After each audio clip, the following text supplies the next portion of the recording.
राधे राधे, जय श्री कृष्णा। आज हम आपको इस वीडियो में पूर्णिमा व्रत कथा सुनाने जा रहे हैं। तो चलिए जानते हैं कथा के बारे में। पूर्णिमा तिथि का हिंदू धर्म में काफ़ी महत्व है, लेकिन शरद पूर्णिमा का महत्व और भी कहीं ज़्यादा बढ़ जाता है, क्योंकि शरद पूर्णिमा के दिन माता लक्ष्मी का प्राकट्य हुआ था। इस दिन माता लक्ष्मी समुद्र मंथन के दौरान प्रकट हुई थी। इस दिन को माता लक्ष्मी के प्राकट्य दिवस के रूप में मनाया जाता है। इस दिन माता लक्ष्मी धरती पर भ्रमण करती है, इसलिए इस दिन भगवान विष्णु और माता लक्ष्मी का पूजन अवश्य करना चाहिए। साथ ही शरद पूर्णिमा की इस कथा का पाठ करने से व्रत का फल दोगुना मिलता है। पूर्णिमा व्रत कथा। द्वापर युग में एक समय की बात है कि यशोदा जी ने कृष्ण से कहा, हे कृष्ण, तुम सारे संसार के उत्पन्न करता, पोषण तथा उसके संहार करता हो। आज कोई ऐसा व्रत मुझसे कहो जिसके करने से मृत्युलोक में स्त्रियों को विधवा होने का भय न रहे, तथा यह व्रत सभी मनुष्यों की मनोकामना पूर्ण करने वाला हो। श्री कृष्ण कहने लगे, हे माता, तुमने अति सुंदर प्रश्न किया है।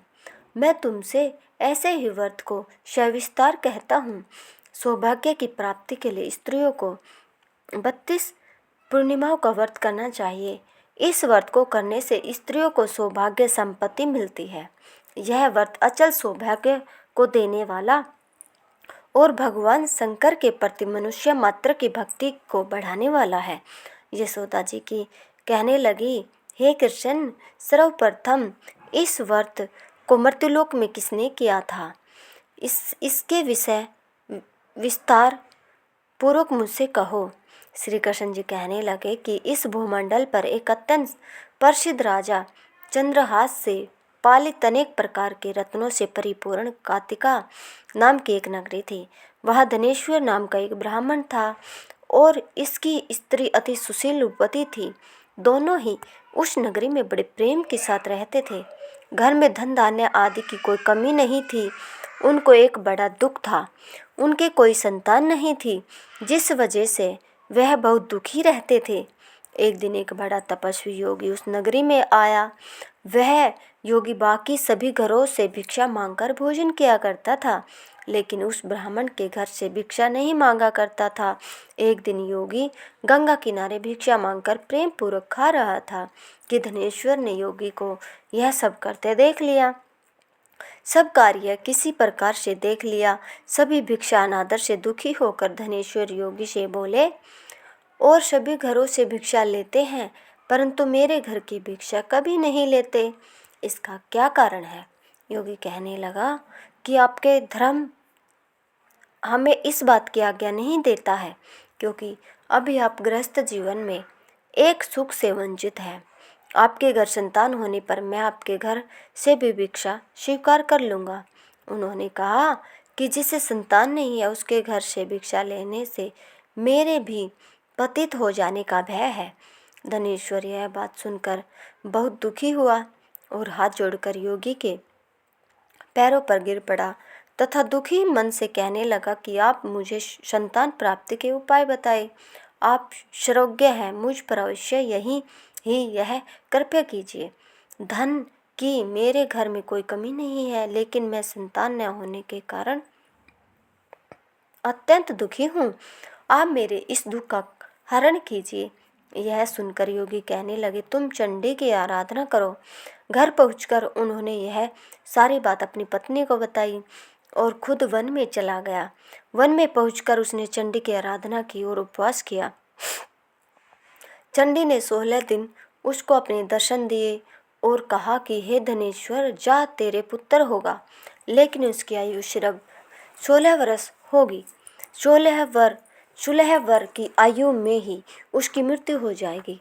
अगर तुम दोनों स्त्री और पुरुष 32 पूर्णिमाओं को व्रत करोगे तो यह दीर्घायु हो जाएगा। जितनी तुम्हारा सामर्थ्य हो उतने आटे के दिए जलाकर शिव जी का पूजन करना, लेकिन पूर्णिमासी 32 ही होनी चाहिए। सुबह होते ही तुम्हें इस स्थान के पास एक आम का पेड़ दिखाई देगा। उस पर चढ़कर एक फल तोड़कर अपने घर चले जाना। अपनी स्त्री का इस बारे में बताना। सुबह स्नान होने के बाद वह स्वस्थ होकर शंकर जी की का ध्यान करके उस फल को खा ले, तब शंकर भगवान की कृपा से उसको गर्भ हो जाएगा। जब ब्राह्मण सुबह उठा तो उसे उस स्थान पर आम का पेड़ दिखाई दिया और वह उसे फल तोड़ने के चढ़ा, लेकिन वह पेड़ पर चढ़ नहीं पा रहा था। यह देखकर उसे बड़ी चिंता हुई। उसने भगवान गणेश जी की उपासना की और कहा, हे दयानिधे, अपने भक्तों के विघ्नों का नाश करके उनके मंगल कार्य को करने वाले, दुष्ट का नाश करने वाले, रिद्धि सिद्धि देने वाले, आप मुझे इतना बल दे कि मैं अपनी मनोकामना पूरी कर सकूं। इसके बाद वह पेड़ से फल तोड़कर अपनी पत्नी के पास पहुंचा। उसकी पत्नी ने अपने पति से कहे अनुसार इस फल को खा लिया और वह गर्भवती हो गई। देवी की कृपा से उसे बहुत सुंदर पुत्र पैदा हुआ। उसका नाम उन्होंने देवीदास रखा। माता पिता के हर्ष और शोक के साथ वह बाल बढ़ने लगा। भगवान की कृपा से बालक बहुत ही सुंदर था, सुशील और पढ़ाई लिखाई में बहुत ही निपुण था। दुर्गा जी के कथा अनुसार उसकी माता से 32 पूर्णिमासी का व्रत रखा। जैसे ही 16वां वर्ग लगा, दोनों पति पत्नी बहुत दुखी हुए, कहीं उनके पुत्र की मृत्यु न हो जाए। उन्होंने सोचा कि अगर उनके सामने यह सब हुआ तो वह कैसा देख पाएंगे। तभी उन्होंने देवीदास के मामा को बुलाया और 1 वर्ष के लिए देवीदास को काशी में पढ़ने के लिए भेज दिया। 1 वर्ष के बाद उसे वापस लेकर आ जाना। देवीदास अपने माता के साथ एक घोड़े पर सवार होकर चल दिए। उसके मामा को भी यह बात पता नहीं थी। दोनों पति पत्नी ने 32 पूर्णमासी का व्रत पूरा किया। दूसरी तरफ मामा और भांजा दोनों रात गुजारने के लिए रास्ते में गांव में रुके।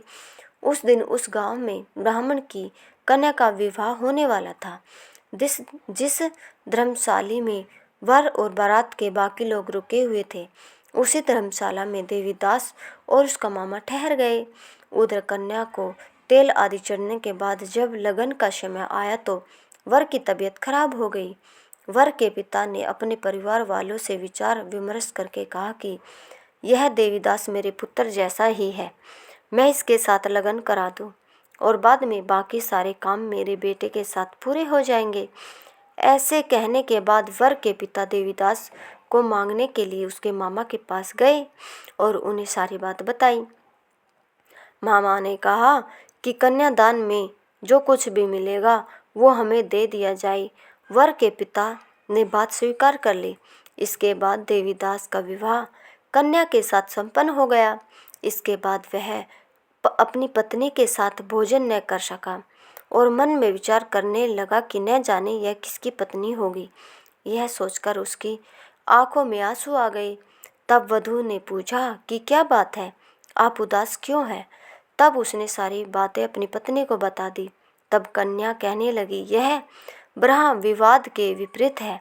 आप मेरे ही पति हैं, मैं आपकी पत्नी रहूंगी, किसी अन्य की कभी नहीं।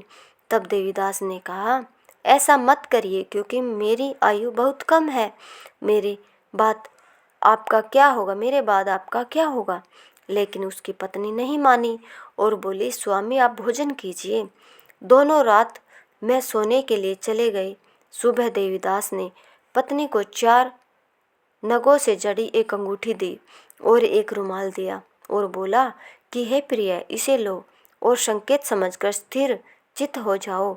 मेरे मरण और जीवन जाने के लिए एक पुष्प वाटिका बना लो, उसमें सुगंधि वाली एक नव मल्लिका लगा लो, उसको प्रतिदिन जल से सींचा करें और आनंद के साथ खेलो कूदो।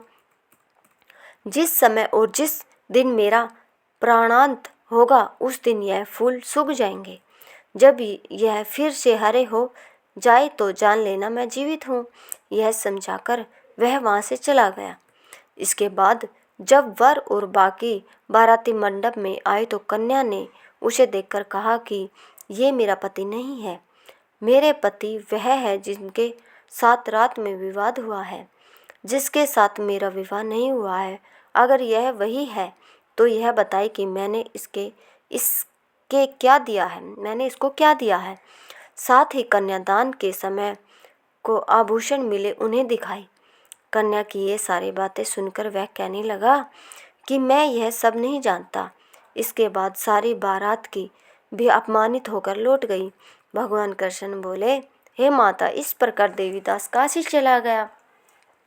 कुछ समय जब बीत गया तो एक सर्प उसको डसने के लिए वहां आया, लेकिन वह उसको काट नहीं पाया क्योंकि उसकी माता ने पहले ही 32 पूर्णिमा का व्रत कर लिए थे।